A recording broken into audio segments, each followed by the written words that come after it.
Good morning all of you. आज हम लोग मैनेजर इकोनॉमिक्स के अंदर हमारा 18 जो लेक्चर है वो स्टार्ट करने वाले हैं। जैसे कि आप लोगों को पता है कि इस यूनिट के अंदर हम लोग कॉस्ट से रिलेटेड चीज़ों को पढ़ रहे हैं और उसी के अंदर जो हमारा 18 जो लेक्चर है वो रिलेटेड है relationship between product and cost curve, कि प्रोडक्ट कर्व और कॉस्ट कर्व के अंदर क्या रिलेशन होता है। तो अगर हम कॉस्ट और आउटपुट के रिलेशन को देखें या हम अपने कॉस्ट कर्व के नेचर और बिहेवियर को देखें शॉर्ट रन के अंदर, तो क्या होगा उसके रिगार्डिंग हम इस चीज़ के अंदर डिस्कस करने वाले हैं। In order to study the relationship between the level of output and corresponding cost of production we have to prepare the cost schedule of the firm. जब हमें ये स्टडी करना हो कि हमारे आउट लेवल ऑफ आउटपुट और corresponding cost of production के बीच में क्या रिलेशन है, तो हमें फर्म के लिए एक कॉस्ट शेड्यूल को बनाना होता है। कि अगर मैं ये समझ रहा हूँ कि जो लेवल है हमारे आउटपुट का और जो हमारी कॉस्ट है प्रोडक्शन की, उसके बीच में क्या रिलेशन है, तो एक फर्म क्या करेगी, एक कॉस्ट शेड्यूल प्रिपेयर करेगी। और जो कॉस्ट शेड्यूल है वो क्या है, वो एक तरीके का स्टेटमेंट है जहाँ पे हम ये देख रहे हैं कि जो हमारी कॉस्ट है उसके अंदर क्या वेरिएशन आ रहे हैं और जो वेरिएशन हमारी कॉस्ट के अंदर आ रहे हैं उससे क्या रिजल्ट हो रहा है कि हमारे लेवल ऑफ आउटपुट में उसका क्या इफ़ेक्ट हो रहा है, मीन्स वो कितना चेंज हो रहा है। तो जब हम कॉस्ट शेड्यूल को बनाते हैं या उसको प्रिपेयर करते हैं तो उससे हम ये देख सकते हैं कि कॉस्ट के चेंज होने से हमारे लेवल ऑफ आउटपुट पे क्या इफ़ेक्ट हो रहा है, उसका कितना वेरिएशन चेंज हो रहा है। तो ये शो करता है कि क्या रेस्पॉन्स है कॉस्ट के चेंज होने से हमारे आउटपुट पर। तो अगर हम एक हाइपोथेटिकल कॉस्ट शेड्यूल किसी फर्म को देखें तो वो इस तरीके से रिप्रेजेंट करता है जैसे कि आपके सामने टेबल फॉर्मेट में बना हुआ है। तो आप देखेंगे कि हमारे पास 8 कॉलम्स है और फर्स्ट जो कॉलम है वो हमारा आउटपुट है, सेकंड जो कॉलम है हमारी टोटल कॉस्ट है, थर्ड जो है वो हमारी फिक्स कॉस्ट है, फोर्थ हमारे वेरिएबल कॉस्ट है, फिफ्थ कॉलम हमारा एवरेज फिक्स कॉस्ट का है, sixth column average variable cost का है और seventh column average total cost और लास्ट हमारा क्या है, मार्जिनल कॉस्ट। तो यहाँ पे हमें आउटपुट दे रखा है कि जो आउटपुट है हमारा वो ये है 100, 200, 300, 400, 500, 600, 700, 800, 900 एंड 1000। और अगर हम देखें कि 100 आउटपुट को बनाने में हमारा जो खर्चा आ रहा है, लागत जो लग रही है हमारी वो 6,000 रुपये की लग रही है, 200 की 7,000, 300 की 7,500, 4 की 9,000, 5 की 11,000, 6 की 14, 700 की 8,000, 800 की 24,000, 900 की 34,000 और 1,000 आउटपुट की 50,000 हमारी कॉस्ट लग रही है। और अगर हम देखें तो जो हमारी जो फर्म है उसके अंदर जो हमारी फ़िक्स कॉस्ट है वो 4,000 रुपये है, तो वो हर लेवल ऑफ आउटपुट के अंदर सेम है। तो अगर हम वेरिएबल कॉस्ट को निकालें तो आप वेरिएबल कॉस्ट को यहाँ से भी कैलकुलेट कर सकते हैं। तो उसके लिए आप क्या करेंगे, T C minus F C, क्योंकि टी सी इक्वल्स टू क्या होता है, F C plus V C, means fix cost plus variable cost. और अगर हमें वेरिएबल कॉस्ट निकालनी है तो हमें टोटल कॉस्ट में से फिक्स कॉस्ट को घटाना होगा। तो जैसे कि हम सॉल्व आउटपुट लेवल पे देखें तो हमारी टोटल कॉस्ट 6,000 है और जो हमारी फिक्स कॉस्ट है वो 4,000 है, तो हमारी वेरिएबल कॉस्ट कितनी है, 2,000। और इसी तरीके से आप हर एक आउटपुट का वेरिएबल कॉस्ट ऐसे कैलकुलेट कर लें। फिर हम देखते हैं कि जो फिफ्थ कॉलम में है एवरेज फिक्स कॉस्ट का, वो किस तरीके से कैलकुलेट किया गया है। तो मैंने आपको बताता है कि जो एवरेज फिक्स कॉस्ट है उसका फॉर्मूला होता है एफ सी अपॉन आउटपुट। तो आप ये देखते हैं कि आपके 100 लेवल ऑफ आउटपुट पे जो आपकी फिक्स कॉस्ट है वो 4,000 है और उस पर कितना आउटपुट हो रहा है, 100 का हो रहा है आउटपुट। तो आप इसको अगर डिवाइड करते हैं तो 40 आता है। ऐसे ही आप 200 आउटपुट पे देखें तो हमारी फिक्स कॉस्ट कितनी है वहाँ पे, 4,000, तो 4,000 divided by 200 equals to 20। 4,000 divided by 300 equals to 13.33। तो इस तरीके से हम अपनी एवरेज फिक्स कॉस्ट को निकाल लेंगे फिक्स कॉस्ट अपॉन क्यू से। उसके बाद हम एवरेज वेरिएबल कॉस्ट कैलकुलेट करते हैं। अगर हम एवरेज वेरिएबल कॉस्ट को देखें तो एवरेज वेरिएबल कॉस्ट क्या है कि जो हमारी वेरिएबल कॉस्ट है उसमें हमें आउटपुट का डिवीज़न करना है। तो वी सी अपॉन क्यू हमारा क्या होएगा, ई वी सी। तो आप ये देखेंगे कि 100 लेवल ऑफ आउटपुट पे जो हमारा वेरिएबल कॉस्ट है वो 2,000 है, तो 2,000 डिवाइडेड बाई 100 इक्वल्स टू 20। ऐसे 3,000 divided by 200 equals to 15। 3,500 divided by 300 equals to 11.67। इस तरीके से आप हर लेवल ऑफ आउटपुट से का एवरेज वेरिएबल कॉस्ट निकाल लें किसके थ्रू, वेरिएबल कॉस्ट के थ्रू। उसके बाद जो हमारा एवरेज टोटल कॉस्ट है, 7th जो कॉलम में हम कैलकुलेट कर रहे हैं, उसमें या तो हम एवरेज फिक्स कॉस्ट और एवरेज वेरिएबल कॉस्ट का सम कर दें, उसका एडिशन कर दें, तो भी कैलकुलेट हो जाएगा। अगर आपको इस तरीके से नहीं निकालना है एवरेज टोटल कॉस्ट को, तो जो आपकी टोटल कॉस्ट दी गई है उसको आप अपने आउटपुट से डिवाइड कर दीजिए। तो अगर आप इस तरीके से करेंगे तो जो आपका आंसर आएगा वो क्या आएगा, 6000 divided by 100 equals to 60, 7000 divided by 200 equals to 35। और अगर आपको मैं फर्स्ट मेथड के थ्रू बताऊं तो 40 और 20 equals to 60, 30 plus 15 equals to 35, 13.33 plus 11.67 equals to 25। तो इस तरीके से भी आप एवरेज टोटल कॉस्ट को निकाल सकते हैं। अगर हम मार्जिनल कॉस्ट को देखें तो मार्जिनल कॉस्ट के अंदर मैंने आपको बताया था कि हमारे टोटल कॉस्ट के अंदर क्या चेंजेस हो रहे हैं जब हमारा लेवल ऑफ आउटपुट चेंज हो रहा हो। तो आप देखेंगे कि हमारा जो टोटल कॉस्ट है वो 6 से 7 हज़ार हो रही है और जो हमारा आउटपुट है 100 से 200 हो रहा है जब। तो इस तरीके से आप हर एक लेवल का क्या निकाल लेंगे, मार्जिनल कॉस्ट कैलकुलेट कर लेंगे। तो इसके बेसिस पे हम ये देखते हैं, इस कॉस्ट शेड्यूल के बेसिस पे हम ये देखते हैं कि हमें किस तरीके से ये एनालाइज कर सकें कि क्या रिलेशन है हमारे लेवल ऑफ आउटपुट और कॉस्ट ऑफ प्रोडक्शन के बीच में। और ये जो रिप्रेजेंटेशन है ये रिलेशन बता रहा है उस दो तरीके के ज्योमेट्रिकल मैनर को जिसमें हम different type of cost curve को शॉर्टन में दिखा रहे हैं। तो शॉर्टन के अंदर जनरली हम फॉलोइंग काइंड्स ऑफ कॉस्ट और कंसेप्ट कॉस्ट कर्व को देखते हैं, क्योंकि शॉर्टन के अंदर सारी कॉस्ट को इंक्लूड किया जाता है तो उसमें हम बहुत सारी कॉस्ट कंसेप्ट और कॉस्ट कर्व को देख सकते हैं। उसके बाद हम बात करते हैं हमारे नेक्स्ट टॉपिक की, वो है लॉन्ग रन कॉस्ट फंक्शन। कि लॉन्ग रन के अंदर कॉस्ट फंक्शन क्या होगा। हमने पिछला वाला जो टॉपिक पढ़ा वो शॉर्ट रन कॉस्ट फंक्शन के बारे में पढ़ा था। तो लॉन्ग रन में हम बात करते हैं तो जो कॉस्ट और आउटपुट का रिलेशन है लॉन्ग रन के अंदर या लॉन्ग रन कॉस्ट कर्व के अंदर वो क्या होगा। तो long period gives sufficient time to business manager to change even the scale of production. Long period के अंदर बिजनेस मैनेजर्स के पास इतना सफिशिएंट टाइम होता है कि वो अपने स्केल ऑफ प्रोडक्शन को उसके अकॉर्डिंग चेंज कर सके। All the factors of production are variable, क्योंकि लॉन्ग पीरियड के अंदर जितने भी फैक्टर्स हम प्रोडक्शन के यूज़ कर रहे हैं वो सारे वेरिएबल होते हैं, चाहे वो फिक्स्ड हो चाहे वेरिएबल हो। तो all the cost are variable cost and there is a no fix cost. तो यहाँ पे जितनी भी कॉस्ट हम इंकर करेंगे वो सारी वेरिएबल कॉस्ट होगी, उसमें किसी भी तरीके की कोई भी फिक्स कॉस्ट नहीं होगी। तो the supply of goods can be adjusted to their demands because scale of production factor of production can be change.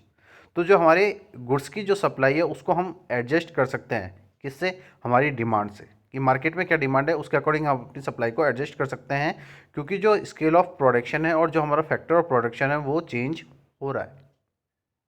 तो अगर मेरा प्रोडक्शन मुझे ज़्यादा करना है तो मैं अपने प्रोडक्ट की सप्लाई भी ज़्यादा रखूँगा, और अगर मेरे को अपना प्रोडक्शन कम करना है तो हमारी जो सप्लाई है गुड्स की वो भी कम होगी अकॉर्डिंग टू द डिमांड। तो लॉन्ग रन के अंदर हम इन चीज़ों की स्टडी कर रहे हैं तो हम वहाँ पे दो कॉस्ट कर्व को समझते हैं। पहला है लॉन्ग रन एवरेज कॉस्ट और दूसरा है long run marginal cost curve. तो सबसे पहले हम बात कर रहे हैं हमारे लॉन्ग रन एवरेज कॉस्ट की, जिसको हम LAC कहते हैं। In the long run, all the factors of production are variable and the firm has a variety of choices to select the size of the plants and the factors of production to be employed। कि अगर हम long run के अंदर देखें तो जितने भी factors हम प्रोडक्शन के अंदर यूज़ कर रहे हैं वो सारे वेरिएबल हैं फर्म के अंदर, और वहाँ पे हमें वैरायटी ऑफ चॉइसेस है कि हम किसी भी तरीके से ये सेलेक्ट कर सकें कि हमारे प्लांट्स का क्या साइज़ होना चाहिए और हमारे कौन से फैक्टर्स ऑफ प्रोडक्शन को एम्प्लॉय किया जाना चाहिए, मीन्स इंक्लूड किया जाना चाहिए हमारे प्रोडक्शन प्रोसेस में। तो various short and average cost curve represent the various size of the plant available to a firm. तो जो short and average cost curve है वो रिप्रेजेंट करता है कि हमारी फर्म के अंदर कौन कौन से वेरियस साइजेस के प्लांट्स अवेलेबल हैं। तो we can get the long run average cost curve with the help of the all the short run average cost curve.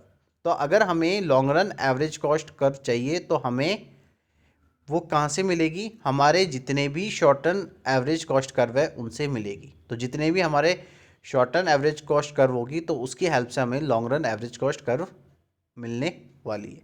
तो जो long run average cost curve है वो एक तरीके का एनवलप है जहाँ पे बहुत सारी short term average cost include की गई है। तो ये जो एनवलप है वहाँ पे हम बहुत सारी short term average cost curve को इंक्लूड कर रहे हैं, इसलिए इसको एनवलप कर्व और प्लानिंग कर्व भी कह रहे हैं। तो the long run average cost curve is also that U shaped curve as shown in the following diagram. अगर हम लॉन्ग रन एवरेज कॉस्ट को देखें तो आप देख सकते हैं कि हमने ओ वाई एक्सिस पे एल ले रखा है, means long run average cost ले रखा है, और एक्सिस पे हमारा क्या है, आउटपुट है। और हम ये देखें कि यहाँ पे बहुत सारी जो आप कर्व देख रहे हैं यू शेप का, वो सारी हमारी short and average cost curve है किसी फर्म की। मतलब कि मेरी फर्म है वो लॉन्ग रन में बिजनेस कर रही है, तो उसके अकॉर्डिंग अगर आप देखें तो हमारे पास different size of plants available हैं कि मेरा सेटअप इस जगह भी है, यहाँ पे भी है, यहाँ पे भी है। तो अगर आप देखें तो इस डायग्राम के अंदर हमारे 5 प्लांट्स के साइज है पूरे फर्म के, कि हमारे इन 5 स्केल पे प्रोडक्शन हो रहा है। तो अगर हम इन सारे साइज ऑफ प्लांट्स को इंक्लूड कर देते हैं, हमारी जितनी भी शॉर्ट टर्म एवरेज कॉस्ट है उसको मिला देते हैं, तो हमारे पास नीचे आप देखेंगे कर्व बन रहा है जो एल के नाम से है। वो हमारा क्या होगा, long run average cost curve होगा।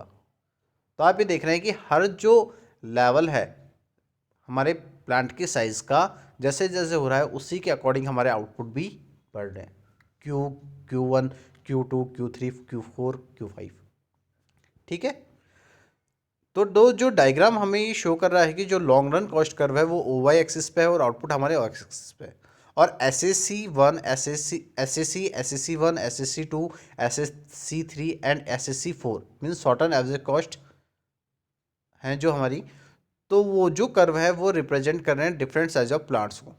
तो जो लॉन्ग रन एवरेज कॉस्ट है वो एक ड्रॉन कर रही है जब हम कंबाइन कर रहे हैं हमारे जितने भी पॉइंट्स हैं, least cost of producing the corresponding output. तो जो least per unit cost of production है वो OQ1, OQ2, OQ3 और OQ4 है।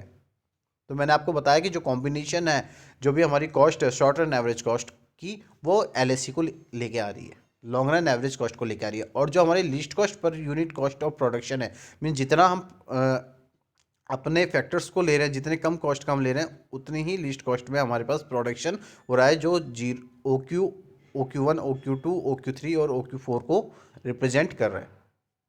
इसके बाद हम बात करते हैं हमारे लॉन्ग रन मार्जिनल कॉस्ट की। तो जो लॉन्ग रन मार्जिनल कॉस्ट है उसको हम LMC कहते हैं।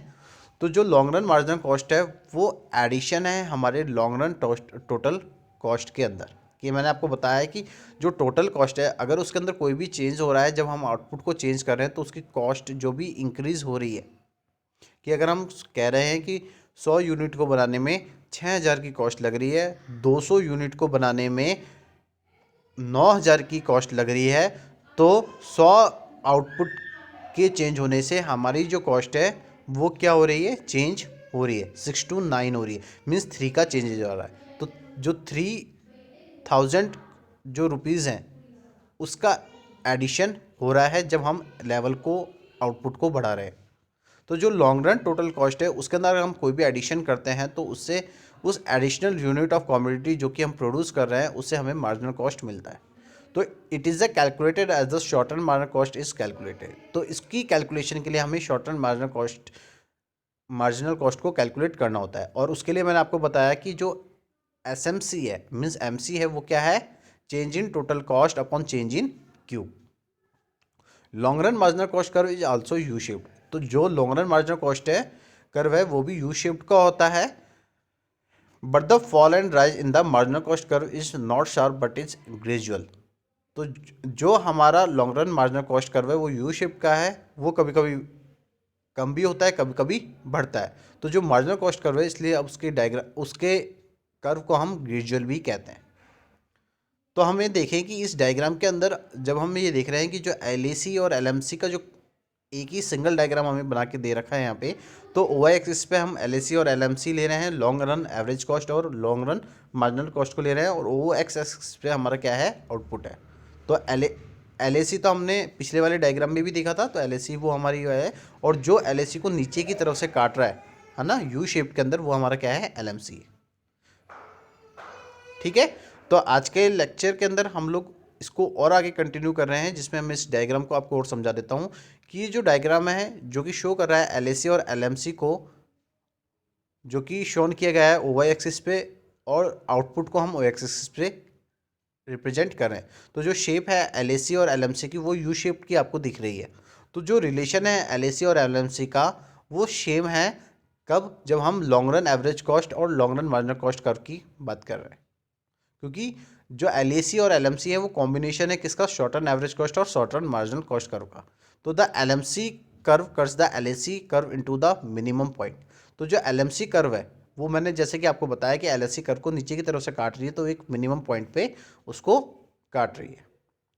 तो अगर हम ये देखें कि जो एलएसी और एलएमसी है हमारा, है ना, लॉन्ग रन एवरेज कॉस्ट और लॉन्ग रन मार्जिनल कॉस्ट जो है उसका जो रिलेशन है वो पूरा किससे रिलेटेड है, हमारे शॉर्ट रन एवरेज कॉस्ट का। क्योंकि वहाँ पे हम बहुत सारे कॉम्बिनेशंस ले रहे हैं हमारे शॉर्ट रन के। तो आज का जो लेक्चर है हमारा यहाँ पे कंप्लीट होता है। तो आज के लिए इतना ही। Thank you so much. आगे के लेक्चर्स में हम आगे के कॉस्ट से रिलेटेड चीज़ों को पूरा कंप्लीट समझेंगे। Thank you so much.